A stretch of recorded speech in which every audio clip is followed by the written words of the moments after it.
A morte de George Floyd, o homem negro que foi assassinado por um policial branco em Minneapolis, nos Estados Unidos, gerou e tem gerado diversas manifestações antirraciais pelo mundo.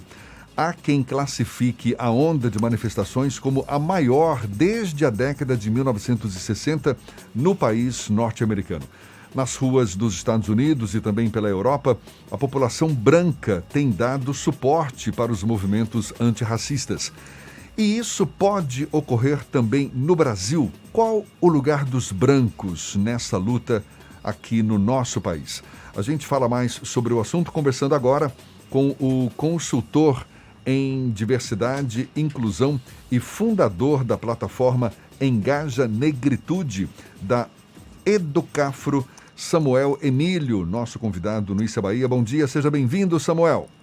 Bom dia, pessoal. Bom dia, pessoal da Tarde FM. Samuel, a gente sabe que o Brasil está longe de ser uma democracia racial, mas como é que você avalia a repercussão desse episódio dos Estados Unidos, do assassinato de George Floyd, aqui no Brasil? Você acha que é possível a gente afirmar que houve algum avanço na mobilização da sociedade, especialmente dos brancos, na luta contra o racismo por aqui? Veja, eu tenho percebido que o engajamento das pessoas não negras aumentou muito no que diz respeito à causa racial aqui no Brasil, especialmente das pessoas brancas. Dá para perceber isso a partir, por exemplo, de uma iniciativa que eu criei no último sábado, que enviava conteúdos sobre como ser antirracista para o WhatsApp das pessoas. Em 3 dias, 10 mil pessoas se inscreveram. 80% delas, mais ou menos, eram pessoas brancas. E a gente começa a perceber que, de fato, existe um interesse muito grande dessa parte da população por aprender, por entender como é que elas podem se comportar, especialmente após o assassinato do George, né, que é um racismo que ele ficou nítido ali na cabeça de todo mundo, visível, e que é uma memória que dificilmente a gente vai esquecer. As pessoas, talvez, por constrangimento, por vergonha ou por algum sentimento de culpa, começaram a se movimentar, e outras que, talvez até há muito tempo, já se consideravam pessoas antirracistas, não estavam sabendo muito bem o que fazer, como se comportar, em quais grupos de apoio elas poderiam se juntar.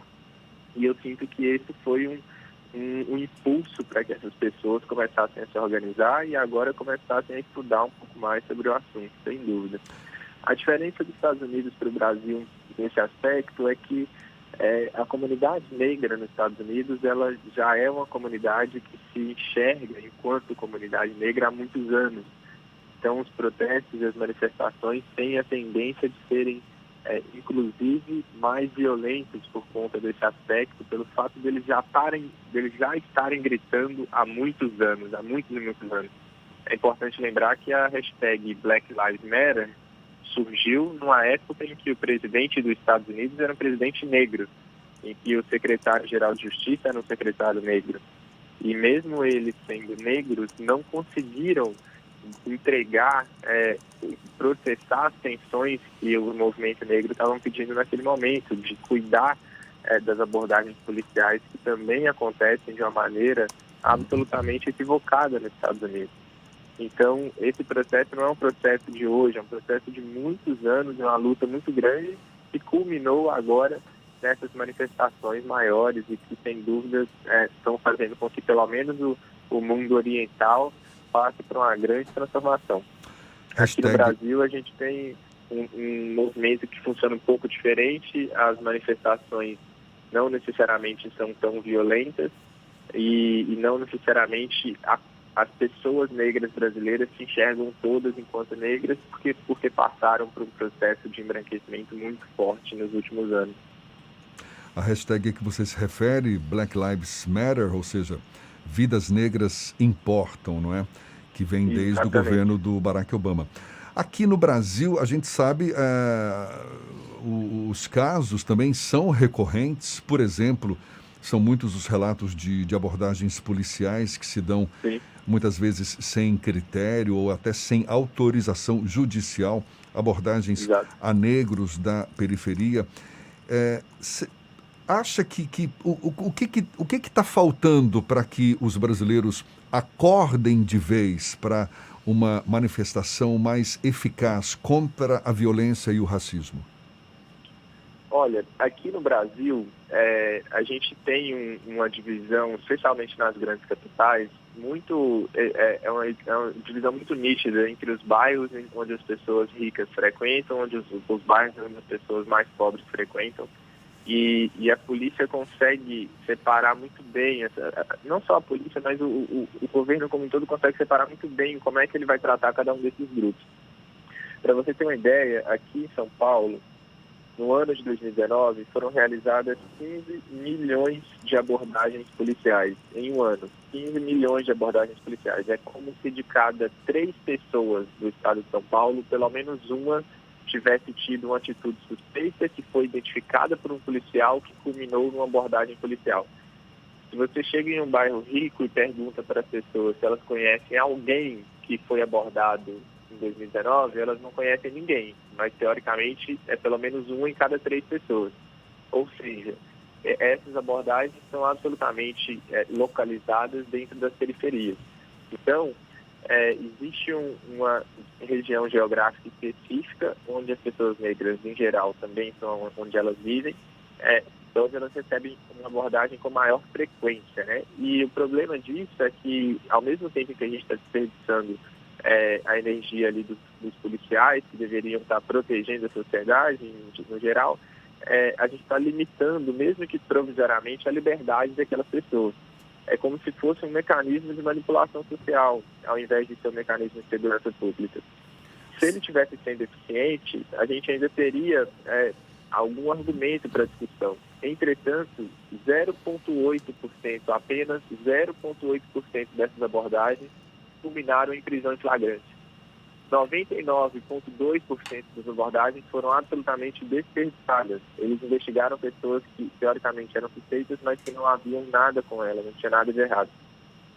Então, esse é o grande desafio aqui das políticas públicas brasileiras, né? Como elas são equivocadas para uma parcela da população que, em geral, não tem muito poder para reclamar e para dar voz para isso, as pessoas mais privilegiadas não tinham informações suficientes para se mobilizar em torno do racismo, porque elas não conseguiam identificar isso.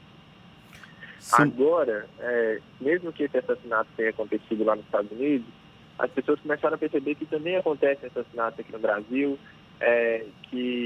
inclusive assassinatos de crianças dentro de casa, e aí elas começam a não conseguir mais fugir da realidade. Samuel, Não tem eu como... vou te interromper Sim? só porque eu acho que vai nesse gancho. Você acredita que um dos grandes desafios da sociedade brasileira é admitir que o racismo estrutural é tão presente que as pessoas tendem a negar a existência dele? A tendência é negar porque traz, no primeiro momento, traz sofrimento.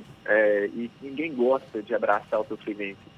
E a verdade é que o Brasil ele foi um país que, depois de quase 400 anos de escravidão, não criou mecanismos para incluir as pessoas negras na educação, não criou mecanismos para incluir as pessoas negras no mercado de trabalho e deixou elas à margem da sociedade, trouxe imigrantes para ocupar os cargos mais importantes e as pessoas negras ficaram na base da pirâmide. Assumir isso é muito difícil, porque a gente acha que a escravidão faz muito tempo, mas faz 130 anos. O meu bisavô foi escravo. Então, quando a sociedade se deparava com esse assunto, era muito difícil assumir essa responsabilidade. Agora, entretanto, as pessoas estão começando a ficar com vergonha, constrangimento, com um sentimento de culpa. E isso está mobilizando essas pessoas para começar a falar do assunto e está deixando de ser um tabu. Falar de raça, falar de pessoas pretas, falar de pessoas pardas, de pessoas negras em geral, não pode ser um tabu. A gente tem que falar disso com tranquilidade. E para conseguir fazer isso, a gente tem que conversar sobre o assunto, se desenvolver e estudar, né? Especialmente se você for uma pessoa branca, além de conversar e estudar, é importante reconhecer que você precisa doar recursos financeiros para organizações que trabalham com causas antirracistas, você precisa, nas próximas eleições, procurar alguma pessoa negra do seu partido, não importa se é de esquerda, centro, de direita, mas que você apoie pessoas negras que estão se candidatando para que elas te representem lá também, e que aos poucos a gente comece a ter mais representatividade racial dentro do segundo setor, dentro do primeiro setor, dentro do terceiro setor, e a gente comece a, de fato, mudar essa estrutura. Mas, de fato, para você ser estruturalmente racista, a gente tem uma confusão aqui no Brasil, né, entre o racismo individual e o estrutural. Para você ser individualmente racista, você tem que sair na rua e bater em alguém só porque essa pessoa é negra, pedir para ela levantar de uma cadeira do ônibus só porque ela é negra. É muito difícil você encontrar alguém aqui no Brasil que faz isso em 2020. Agora, para você ser estruturalmente racista, a única coisa que você precisa fazer é não fazer nada, é ficar em casa. Porque a estrutura brasileira foi construída por pessoas que acreditavam que a escravidão era normal. O nosso sistema de justiça foi construído na época, ali logo no período pós-escravidão. O sistema legislativo também, o sistema educacional. Então, as pessoas que construíram as nossas instituições eram pessoas que, na época, achavam que os escravos eram suas propriedades. Então, é natural, ou é pelo menos uma consequência óbvia, que eles criaram regras do jogo que, aos poucos, dentro dessas instituições, iam dificultando o acesso das pessoas negras. E essas regras continuam até hoje. Então, é por isso que, na época, não foi criado um protocolo de abordagem policial, porque não era interessante ter um protocolo, visto que as únicas pessoas abordadas da época eram as pessoas negras. E aí, até hoje, a gente não tem protocolo. Então, a gente precisa atualizar as regras do jogo das instituições e, aos poucos, ir mitigando esse racismo estrutural. É uma grande discussão que tem que estar em evidência o tempo todo, ganhou agora uma importância maior por conta desse episódio nos Estados Unidos, mas a questão do racismo tem que ser debatida sim, e lembrar que racismo não se combate apenas com educação, porque é também um problema material. A educação ajuda, sim, claro, mas não se combate o racismo sem uma redistribuição de renda, terra e poder, para que, quem sabe, a gente possa viver uma sociedade mais igualitária. Samuel Emílio, muito obrigado pela sua participação. Samuel, consultor em diversidade, inclusão e fundador da plataforma Engaja Negritude da Educafro, conversando conosco aqui no Issa Bahia. Muito obrigado mais uma vez e um bom dia para você, Samuel. Obrigado, bom dia. A gente lembra que essa conversa toda vai estar disponível logo mais nos nossos canais no YouTube, Spotify, iTunes e Deezer, agora 7:52 na tarde FM.